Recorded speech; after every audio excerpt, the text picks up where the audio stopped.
Hi hello friends, ఈరోజు మనము egg rice ఎలా ఏమన్నా చేసేయండి. ఎగ్ రైస్ మనం హోటల్లో తెచ్చుకుంటాం కదా, దానికన్నా మనం ఇంట్లో చేసుకుంది చాలా బెస్ట్. పిల్లలు కూడా చాలా ఇష్టపడి తింటారు. పిల్లలు కూడా మనకు కూడా చాలా ఇష్టం కదా, బయట తిన్న బదులు ఇంట్లో చేసుకుంది బెస్ట్ అంటాను నేనైతే. మా వైఫ్ అయితే ఎగ్ రైస్ చేస్తాను, ఎగ్ రైస్ చేసింది. సింపుల్ రెసిపీ కానీ టేస్ట్ మాత్రం అలా లెవెల్ ఉంది. మస్తు అనిపించింది నాకైతే రైస్ అయితే. ముందు ఆయిల్ వేసేసుకొని దాంట్లో జీలకర్ర వేసేసుకొని ఉల్లిగడ్డ వేసేసుకోండి, దాన్ని బాగా వేపండి. ఆ తర్వాత పచ్చిమిర్చి వేసుకోండి.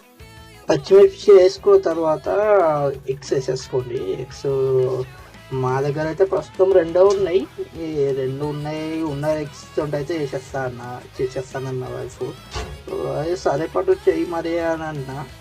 ఇంతమందికి అయితే అంటే ఒక 3-4 అవుతుంది అన్నది. సరేపట్టు చెయ్యి అన్న. కానీ టేస్ట్ మొత్తం అదే లెవెల్ ఉంది. ఇంకా 2-3 ఎగ్స్ ఉంటే ఇంకా బాగుండేదని నాకు అనిపించింది. ఎందుకంటే రైస్ ఎక్కువ అయిపోయింది, ఎగ్స్ తక్కువ అయిపోయినాయి కదా, అంత ఎగ్గు లేక కొంచెము రెసిపీ అయితే బాగుంది. ఆ తర్వాత పసుపు వేసేసుకోండి. పసుపు వేసుకొని బాగా కలుపుకోండి. పసుపు మీకు సరిపోయేటట్టు వేసేసుకోండి. నేను మా వైఫ్ అయితే 2 ఎగ్స్ వేసింది కాబట్టి దానికి సరిపోయేటట్టు వేసింది. మరీ ఎక్కువ అయితే కూడా పసుపు మంచిగా కొట్టదు. దానికి ఎప్పుడైనా దానికి సరిపోయేటట్టు వేసుకోవాలి. దాన్ని బాగా వేపాలి, ఎందుకంటే అది ఎంత ఇంకితే అంత మంచిగా ఉంటుంది. ఆ టేస్ట్ అలా లెవెల్ ఉంటుంది. ఇది పిల్లలకైతే ఇంకా మంచిది. స్కూళ్ళకు తీసుకుపోతారు కదా లంచ్ కానీ, మధ్యాహ్నం మంచిగా బెస్ట్ పని ఇది. అవి అడ్డమనే పెట్టే బదులు అది ఇది పెట్టే బదులు ఇది best. Egg rice with vitamins కూడా బాగుంటాయి కదా. ఆ తర్వాత చికెన్ మసాలా వేస్తుంది చూడండి. చికెన్ మసాలా వేసేసుకొని మళ్ళీ మంచిగా కలపాలి. మా వైఫ్గా బాగా చూడండి. ఎప్పుడైనా పచ్చిమిర్చి ఎక్కువ వేసుకుంటే ఏం కాదు, హెల్త్కి మంచిదే. కానీ టేస్ట్ కూడా అలా లెవెల్ ఉంటుంది. కానీ సాల్ట్ మాత్రం కొంచెం ఎక్కువ వేసుకోండి. సాల్ట్ వల్లనే ఎక్కువ టేస్ట్ వస్తుంది అనిపిస్తుంది. ఎందుకంటే నేను తిన్నా కదా, సాల్ట్ వల్లనే ఎక్కువ టేస్ట్ వస్తుంది. దీని టేస్ట్ మారుతుంది అంటే సాల్ట్ ఉంటే. సాల్ట్ మరీ ఎక్కువ కాకుండా మరీ తక్కువ కాకుండా వేసుకోండి. కొంచెం ఎక్కువనే ఉండండి కానీ కొంచెం తక్కువ అయితే మాత్రం వేసుకోకండి.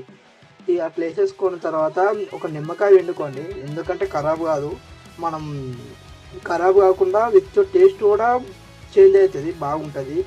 ఇది పిల్లలకు లంచ్ ప్లేట్లలో పెట్టించినా కానీ స్కూళ్ళలో బాగుంటుంది. మళ్ళా తినకుండా మాత్రం ఉండరు. ఒక్కసారి టేస్ట్ చేసిందనుకో మళ్ళీ ఒకసారి చేయమని ఎంబడి పడతారు. అంత టేస్టీగా ఉంది. నేను మరీ ఇంత మంచిగా అయితే అని కూడా అనుకోలేను, అంత బాగుంది ఇదైతే.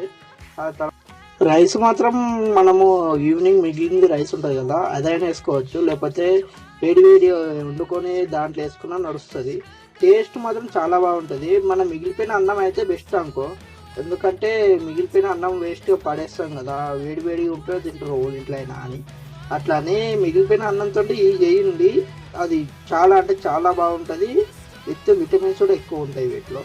ఆ తర్వాత మనం వేడి రైస్ వేసుకున్నా ఏం కాదు, వేడి వేడి వేసుకుంటే ఇంకా అలాగొస్తుంది, టేస్ట్ మాత్రం అలాగొస్తుంది. మా వైఫ్ అయితే రైస్ వేసింది చూడండి.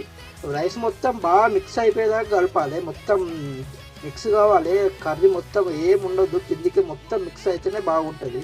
మా వైఫ్ అయితే మళ్ళా కలుపుతుంది చూడు. చిన్న చిన్న గడ్డలు ఉంటే మాత్రం వాటిని కూడా బాగా ఏది ఇట్లా వేసుకోండి. బాగా కలిపంటే బాగా కలపాలి. ఇది చూడండి, రైస్ ఇలా తయారవుతుంది. మొత్తం మీద రైస్ ఇది బెస్ట్ రైస్. నేను లైఫ్లో ఇంత మంచిగా అయితే అనుకోలే.